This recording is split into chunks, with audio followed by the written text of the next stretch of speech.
Hello and welcome to Graveyard Thoughts from me, Kevin, from the Hobby Corner. Hope you are well. So this is a new series I want to do. This is actually the second time I'm recording this because the first time I don't think I really captured all of my thoughts in a coherent way. So I want to have a second run at it. But there's been a couple more viewpoints that have popped up in the last couple of days since I recorded the last one anyway, so I've got more to add to what I wanted to say. But essentially, this is a mini series. Maybe it might go longer, depends on how you lot react to it. Where on my way to work, walking through the graveyard, I'll talk about what the events that have happened that week, hot topics and all that sort of stuff. Repetitive arguments and stuff, things that it really is like beating the dead horse, so really fitting in the theme of graveyards.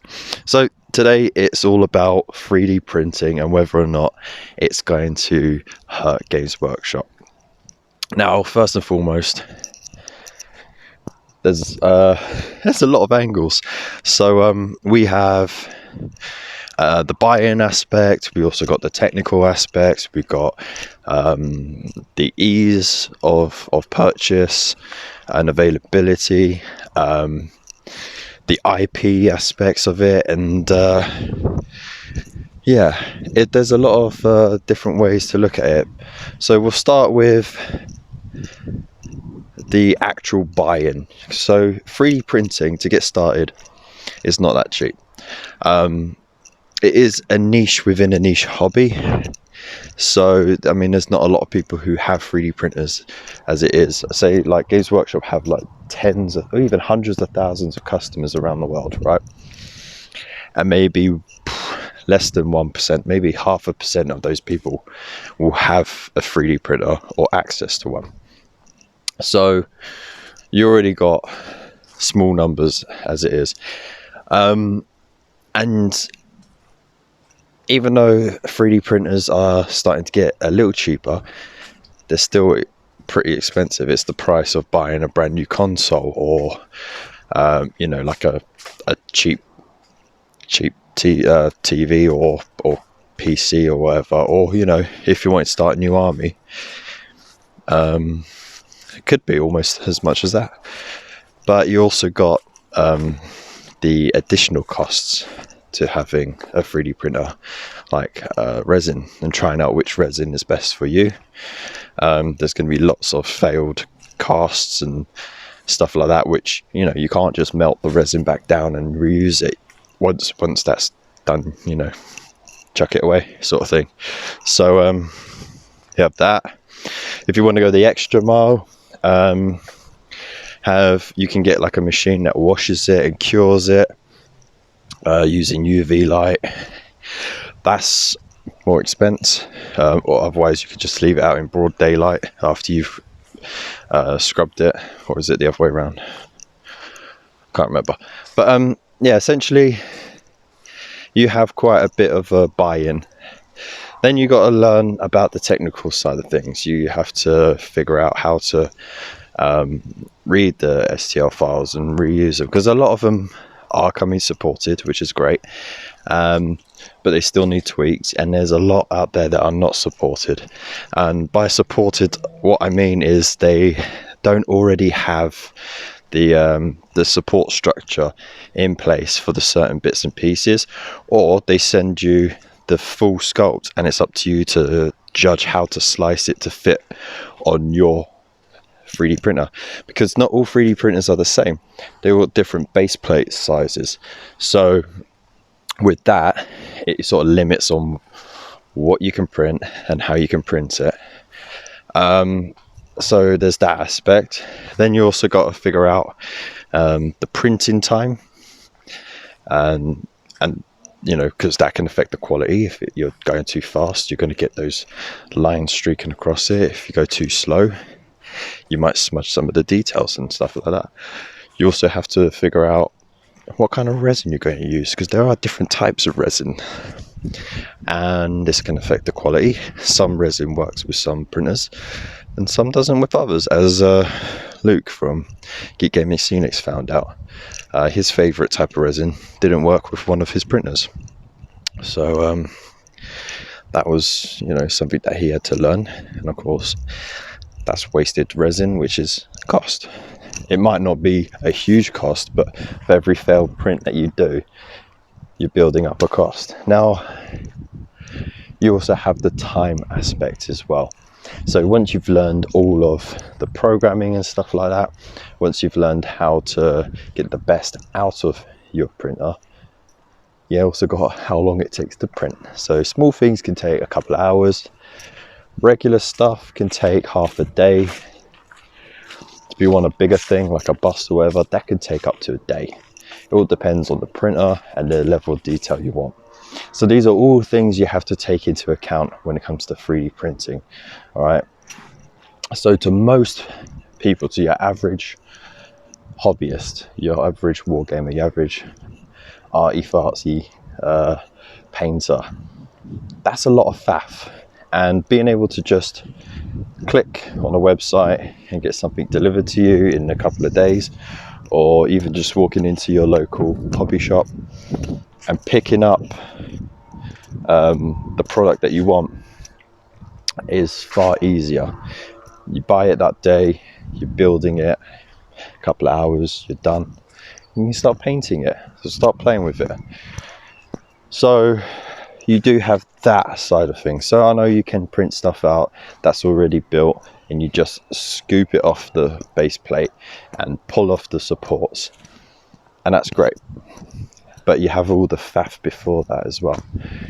Whereas you have less faff when you just buy a box of minis. So there's a sort of positives and negatives of the 3D printing bit there.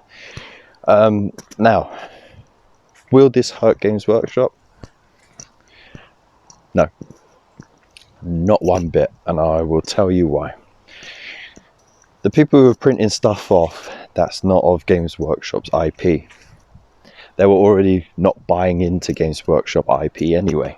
They're already buying the alternative stuff from Warp Lock or Lion Tower Minis, or, you know, there's quite a few really good ones out there. So Pagan Minis even, you know. So they're already printing out those alternatives. They're not really looking to have Games Workshop stuff. For those who do print off Games Workshop stuff, they're normally just printing off little customizable bits, so they can customize their Space Marines or whatever. And that's fine. That's like just the same as green, you know, using green stuff to customize your minis, you know. It's mainly the Games Workshop product, but you're just adding a little extra to it. That's not going to hurt Games Workshop whatsoever because you already bought their product. So then you have, what about when you go to a hobby shop with your 3D printed stuff, fully 3D printed or partly 3D printed? You go into a hobby shop and you got a new customer in, and they see what you got and they think, oh, you know what, that looks really, really cool, right? And you got your custom built Space Marine army, and Aeon or Battle, he put this quite rightly earlier in the week. You know, you get this fresh little faced kid who comes into the Games Workshop, sorry, not the Games Workshop, because they wouldn't, that's 50-50 and whatever, they'll allow it, but say your local hobby shop, right?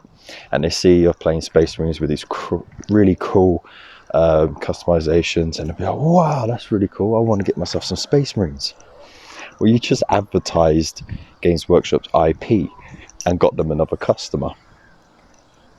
So either way, they're going to win, because you're either spreading notoriety on the IP, or you're still buying bits of their IP, you know, the products that they use, and just customizing it, you know. And as I said, for those who are not printing out stuff for the Games Workshop minis, weren't going to buy Games Workshop minis anyway, so that's not a customer lost.